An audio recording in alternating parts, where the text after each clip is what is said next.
تو ہم نے پہلے بھی یہی کی چیز کی تھی کہ اس کو ایک ریٹ کر دیا جائے تو میرے خیال میں اس میں بہت آسانی ہو جائے گی.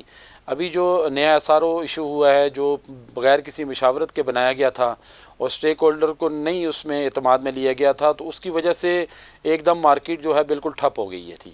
اور فیڈریشن آف ریئلٹر پاکستان اور اسلام آباد اسٹیٹ ایجنٹ ایسوسی ایشن نے مل کے ایک بہت بڑا احتجاج کیا، جس کی وجہ سے گورنمنٹ کو یہ ریلائز ہوا کہ یار یہ ایک غلط کام ہوا ہے، جس کی وجہ سے یہی سیکٹر نہیں تباہی کی دانے پہ جائے گا، اس سے منسلک اور بھی بہت سارے جو انڈسٹریز ہیں وہ بھی مشکلات کا شکار ہوگی اور گورنمنٹ کے لیے پریشانی ہوگی. اس کے لیے انہوں نے اس ایس آر او کو 15 جنوری تک اس کو سٹاپ کیا اور اس کے اوپر انہوں نے تمام سٹیک ہولڈرز کو بلا کے ان سے مشاورت کی. اور اس مشاورت میں یہ ہوا کہ کیونکہ مختلف سٹیز میں پچھلے سال 2019 میں جو ویلیویشن ٹیبل آیا تھا وہ ڈائریکٹلی ایف بی آر میں ہی بیٹھ کے میٹنگز ہوئی تھی، کمیٹی بنی تھی، وہیں پہ ریٹس چینج ہوئے تھے. اس دفعہ انہوں نے آر ٹی او کے ذریعے اس کو امپلیمنٹیشن کروا رہے ہیں اور وہاں سے ورکنگ ہو رہی ہے. اور اسلام آباد کے تمام ریٹس الحمدللہ اسلام آباد اسٹیٹ ایجنٹ ایسوسی ایشن سردار طاہر اور چیئرمین مسرت اعجاز خان صاحب نے بڑے اچھے طریقے سے ان کو یہ ریٹ پرووائڈ کیے. اس کے بعد راولپنڈی ڈویژن میں جو ایف بی آر ہے وہاں پہ مختلف سوسائٹیز کے ریٹس ان کے اوپر میٹنگز چل رہی ہیں. میں الحمدللہ اس کمیٹی کا فوکل پرسن بھی ہوں as a federation of realtor Pakistan کی طرف سے. تو دوست جہاں جہاں سے بھی جیسے راولپنڈی پورے سٹی کے ہیں، ڈی ایچ اے ہے، ڈی ایچ اے ویلی ہے، بحریہ ٹاؤن ہے اور مختلف اس کے جتنے بھی راولپنڈی واکینٹ اور یہ علاقے جو ہے ڈیالہ روڈ، یہاں سے مختلف ایسوسی ایشن کے نمائندگان کو بلایا گیا اور ان کے اوپر مشاورت چل رہی ہے. جس حوالے سے پہلا بیچ کمپلیٹ ہوا، کل دوسرا بیچ، کل سے میٹنگ دوبارہ سٹارٹ ہو رہی ہیں راولپنڈی میں، بلکہ ایک میٹنگ کل ہو چکی ہے، اب دوسری بھی آج ہونے جا رہی ہے.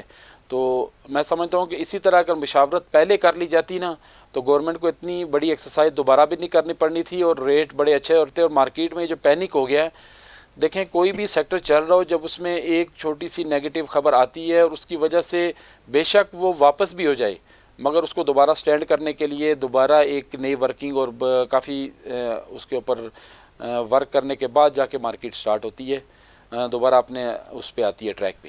جی گل صاحب، ہمارے ناظرین کو یہ بھی بتائیے کہ باقی کا کیا بنے گا، کراچی کا، لاہور کا، حیدرآباد کا، پشاور کا؟ دیکھیں یہ پاکستان کے 40 شہروں کے جو ریٹس دیے گئے تھے، اس میں سے کراچی کا اور اس کے ساتھ جتنے بھی کراچی ڈویژن میں جتنے بھی ہیں، حیدرآباد، سکھر، یہ علاقوں کے ریٹس ماشاءاللہ بڑے اچھے دیے تھے. وہاں پہ لوگوں کو اس کے اوپر کوئی اعتراض نہیں ہے، وہ ریٹ تقریباً قابل قبول ہیں. اس کے اوپر کراچی میں اس طرح ورکنگ نہیں ہو رہی. باقی جتنے بھی سٹیز ہیں، وہاں کے جتنے بھی آر ٹی اوز کمشنر ہیں وہ اس کے اوپر ورک کر رہے ہیں. جتنی بھی ایسوسی ایشن ہیں وہ اپنے طرز پہ، اس طرح لاہور میں وہ اپنی میٹنگز کر رہی ہیں، ایف بی آر لاہور میں، پشاور میں بھی اسی طرح ورک ہو رہا ہے. اور باقی سٹیز جو اس 40 سٹیز میں آ رہے ہیں، جو علاقے، ان کے اوپر ورکنگ اپنی ایسوسی ایشن اور فیڈریشن آف ریئلٹر پاکستان ان کی سرپرستی کر رہی ہے اور وہاں پہ ورکنگ جاری ہے. نجیب گل عباس صاحب، بڑی اچھی گفتگو چل رہی ہے اور بڑے آپ نہ صرف ان کے فوکل پرسن ہیں، ہمارے عوام کے لیے آپ ہماری طرف سے فوکل پرسن ہیں کہ ان کو سیٹسفائی کرنے، ان کا ٹرسٹ شیک نہ ہونے دیں تاکہ یہ کاروبار بڑھتا رہے، دن دگنی رات چگنی ترقی کرتا رہے اور لوگوں کو چھت ملتی رہے. ناظرین، ابھی وقت ہو جا رہا ہے ایک وقفے کا، کہیں مت جائے گا، اسٹے ود اس. اب میری فیملی ہے بہت خوش، کیونکہ جب سے ہونڈا پرائڈر لی ہے، فیملی کے ساتھ گھومنے کی ہے نو لمٹ. اس کا آرام دہ سفر مجھے رکھے ہر دم فریش، اور فیول اکانومی دے پیٹرول کی بڑی بچت، اور اسٹائل تو ہے ہی. جبھی تو ہے ہونڈا پرائڈر میری فیملی کے لیے نمبر 1. کمفرٹ والی رائڈ ہے، جیب پہ پڑتی لائٹ ہے، پرائڈر سب کا پرائڈ ہے. نیو ہونڈا پرائڈر، اکانومی، کمفرٹ اور اسٹائل میں ہمیشہ آگے. اس وطن کے پرچم کو سر بلند ہی رکھنا، یہ وطن تمہارا ہے.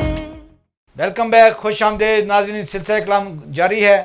نجیب گل عباس صاحب جو کہ چیف ایگزیکٹو ہیں گلوبل لنک کے، اور اس کے ساتھ ساتھ وائس چیئرمین ہیں فیڈریشن آف ریئلٹرز پاکستان کے، بڑی تندہی سے کام کرتے ہیں اور گزشتہ کئی سالوں کے اندر انہوں نے ایک کردار ادا کیا ہے. جیسے کہ انہوں نے خود کہا کہ یہ جو ابھی کمیٹی بنی ہے ویلیویشن ٹیبل کی، اس کی یہ فوکل پرسن ہے، اور بھی اس طرح پاکستان ہاؤسنگ اسکیم جو ہے اس کے اندر بھی ان کا بڑا نمایاں کردار ہے، اس پہ بھی بات کریں گے۔ نجیب گل عباس صاحب، پاکستان ہاؤسنگ اسکیم کہاں تک پہنچی، کیا ہو رہا ہے، کیا کریں اس میں آپ؟ دیکھیں اس میں پرائم منسٹر کی طرف سے کافی پازیٹیو چیزیں چل رہی ہیں۔ انہوں نے ایک تو نیا پاکستان کا جو ادارہ بنایا وہ بھی اپنی طرف سے بڑی اچھی ورکنگ کر رہا ہے۔ ان کی ٹیم ماشاءاللہ بہت اچھی ہے، جنرل انور علی حیدر، ان کی ٹیم ماشاءاللہ بہترین کام کر رہے ہیں وہ۔ اس کے ساتھ ساتھ انہوں نے مختلف بینکس کو بھی اپنے اس میں لیا ہے، اور وہ بھی ان کے ساتھ بھی میٹنگز ہماری چل رہی ہیں۔ جس طرح ہماری ایچ بی ایل کے ساتھ ہماری ایک بڑی اچھی میٹنگ ہوئی ہے، ان کے پریزیڈنٹ کے ساتھ کراچی میں، ہماری ہم یہاں سے گئے تھے کراچی، وہاں پہ ان کے ساتھ میٹنگ ہوئی ہے، پھر راولپنڈی میں ہوئی ہے، ابھی کراچی لاہور ہونے جا رہی ہے، اور پشاور۔ اسی طرح مختلف بینکس جو ہیں وہ اس کے اوپر ورکنگ کر رہے ہیں، اور گورنمنٹ کا یہی ہے کہ جو انہوں نے اپنا ایک ویژن دیا ہوا ہے کہ عام آدمی تک اس کے گھر کی سہولت میسر ہو، تو اس کے اوپر بڑی اچھی ورکنگ ہے۔ فیڈریشن آف ریئلٹر پاکستان اپنی طرف سے بھرپور کوشش کر رہی ہے کہ جتنی آسانی سے جتنے لوگ ہیں جن کے پاس اپنی رہائش نہیں ہے ان کو وہ گھر مل سکیں، اور اس حوالے سے انشاءاللہ تعالیٰ ان قریب ہمارے ایک دو ایم او یو سائن ہو رہے ہیں ان کے ساتھ، جس میں انشاءاللہ کافی ہم لوگوں کی ورکنگ ہے اور ان کی بھی ورکنگ ہے، بینکس کی بھی۔ تو ہماری طرف سے بھی انشاءاللہ کوشش ہے کہ جو یہ لو کاسٹ اسکیم کے گھر جو دے رہے ہیں، یا جس کے پاس اپنا گھر نہیں ہے اس کو گھر کی سہولت مل سکے، تاکہ لوگ اپنی۔ نجیب گل عباس صاحب، یہ بتائیے کہ پاکستان ہاؤسنگ اسکیم میں اگر کوئی بندہ اس میں اپنی سوسائٹی میں شامل کرنا چاہے، جیسے کہ مختلف آج کل ہم نے دیکھا ہے، نام لینا مناسب نہیں ہے، مختلف جو سوسائٹیاں انہوں نے کہا کہ پاکستان ہاؤسنگ اسکیم کے تحت ہم گھر دیے جا رہے ہیں، یہ کیا طریقہ کار ہے اس کا، تھوڑا سا ہمارے ناظرین کو بتائے گا چونکہ آپ اس ٹیم کے ممبر ہیں۔ دیکھیں کوئی بھی سوسائٹی جو جس کا این او سیز کمپلیٹ ہے، اس کو، کیونکہ ظاہری گل ہے گورنمنٹ کی طرف سے یہ اسکیم ہے، تو گورنمنٹ بھی چاہے گی کہ اس سوسائٹی کو ہم بینیفٹ دیں، یا اس سوسائٹی کو ساتھ لے کے چلیں جس کے پاس این او سیز ہو، اور جو اس کے کرائیٹیریا پہ پوری اترتی ہو۔ تو اس حوالے سے مختلف سوسائٹیز ہیں، جس طرح 3-4 سوسائٹیز جو اس ٹائم بڑی ایکٹیو ہیں، کام کر رہی ہیں نیا پاکستان کے ساتھ، اور وہ ان کے نام لے دیں تو ہمارے ناظرین جس طرح کنگڈم ویلی ہے، میرے خیال بلو ورڈ سٹی بھی کر رہی ہے، اور بھی 1-2 سوسائٹیز ہیں جو کر رہی ہیں۔ مگر بات یہ ہے کہ دیکھیں جہاں پہ بھی آپ اپنی انویسٹمنٹ کریں، میری دوبارہ اپنے دوستوں سے یہ ریکویسٹ ہے کہ اپنی طرف سے ویریفیکیشن تھوڑی سی کر لیں، تاکہ بعد میں مشکلات نہ پریشانیاں ہوں۔ تو کچھ دوست، کچھ سوسائٹیز کو گورنمنٹ کی طرف سے اپروول ہے ان کو، اور کچھ سوسائٹیز نے ویسے ہی اپنے ساتھ یہ لگا لیا جی کہ ہم اس کے پہ کام کر رہے ہیں، تو اپنی ویریفیکیشن کمپلیٹ کر لیں تو زیادہ بہتر ہے۔ نجیب گل عباس صاحب، آپ نے بڑی اچھی بات کی ہے اپنے ناظرین کے لیے، ہمارے دوستوں کے لیے، کہ پہلے خود سیٹسفائیڈ ہو جائیں، تاکہ کوئی فراڈ ہو تو ہماری ذمہ داری نہیں ہے، نہ ہی پاکستان ہاؤسنگ اسکیم اور اتھارٹی کی ذمہ داری۔ لیکن ابھی دیکھنے میں یہ ہے، میں آپ سے ذرا کلیریفیکیشن لینا چاہوں گا کہ رقبہ کہیں پہ ملا جاتا ہے اور اس کو اٹیچ کر دیتے ہیں، جیسے کنگڈم ویلی ہے، اس کو رقبہ کہیں پہ ملا ہے کہ پاکستان ہاؤسنگ اسکیم کے تحت وہ گھر بنا سکتا ہے، لیکن انہوں نے کنگڈم کو ویلی کو اس کے ساتھ مشہور کرنا شروع کر دیا ہے۔ تو اس طرح کی باتیں کوئی قابل ذکر نہیں ہے، بہتر نہیں ہے۔ دیکھیں کوئی بھی سوسائٹی جب لانچ کرتا ہے کوئی بھی، تو اس کی بھرپور کوشش ہوتی ہے کہ کوئی ایسی ایکٹیویٹی کی جائے، کیونکہ اس ٹائم نیا پاکستان ہاؤسنگ سوسائٹی جس طرح ماشاءاللہ اپنا بہترین اپنا کردار ادا کر رہی ہے، وہ ہر سوسائٹی کی کوشش ہوتی ہے کہ ایسی ایکٹیویٹی کی جائے جس کی وجہ سے ان کی سوسائٹی چل سکے۔ تو ہر بندے کی کوشش ہوتی ہے، مگر میں پھر دوبارہ یہ بات کہوں گا کہ آپ جب بھی کوئی ایسی انویسٹمنٹ کریں تو اس کی ویریفیکیشن کر لیں تھوڑی سی۔ ایک لائف سٹائل ریجنسی بھی ہے، وہ بھی اسکیمنگ کے اندر شامل ہے۔ دیکھیں بہت ساری سوسائٹیز ہیں، نام لینا میں مناسب نہیں سمجھوں گا، مگر تھوڑی سی ویریفیکیشن کر لیں تو زیادہ بہتر ہے۔ لائف سٹائل ہے، اور بھی بہت ساری ہیں۔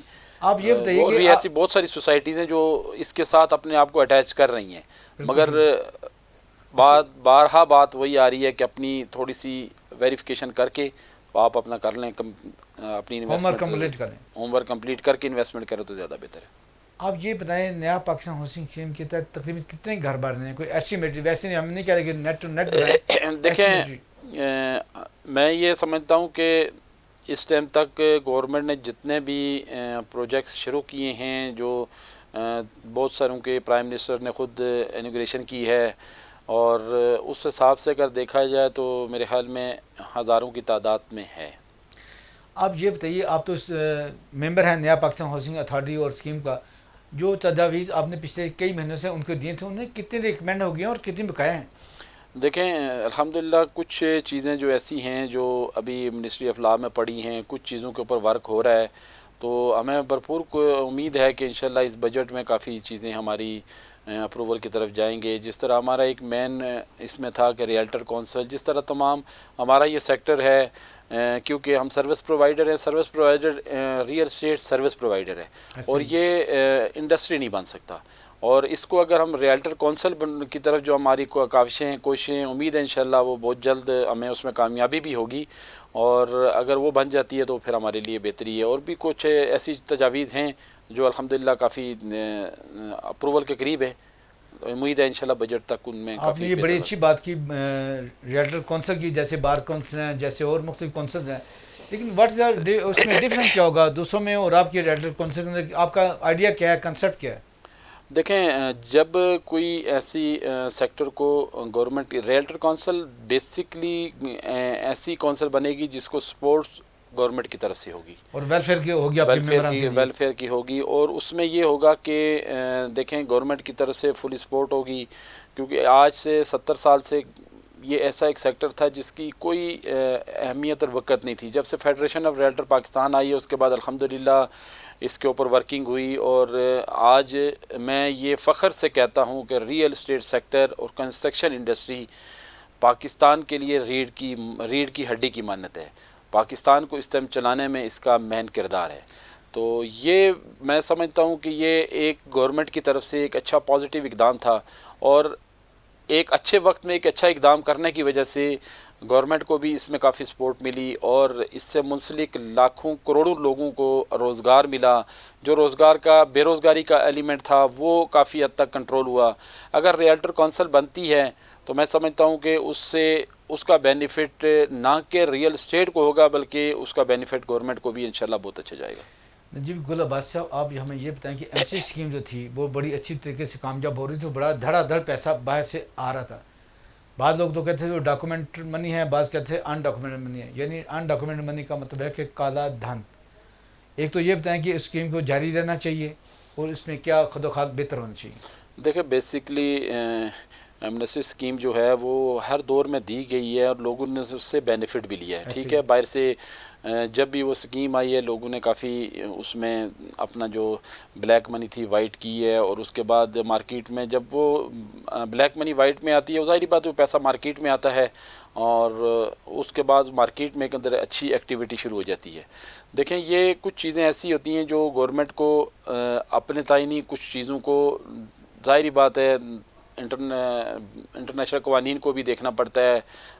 پاکستان جو ہے ظاہری بات ہے IMF کے انڈر ہے اور وہاں سے بھی ان کو سپورٹ لینی پڑتی ہے، تو کچھ چیزوں کو ان کے ساتھ مشاورت کے بعد کرنا پڑتا ہے، جس وجہ سے اس میں جو ہے گورنمنٹ کو ایک دم ایمنسٹی اسکیم دینا بھی میرے خیال میں مشکلات. لیکن یہ بھی بتائیے کہ عام طور جو ڈفرینس کیا جاتا ہے وہ کہتا ہے ڈاکومنٹ منی اور ان ڈاکومنٹڈ منی، ان میں کیا فرق ہے؟ چونکہ ہمارے لوگ اکثر پڑھے لکھے نہیں ہیں، دکاندار تاجر ہزار پڑھے لکھے نہیں ہیں، نہ ان کے پاس ایسے لیجر ہیں کہ ان کو مینٹین کر سکیں.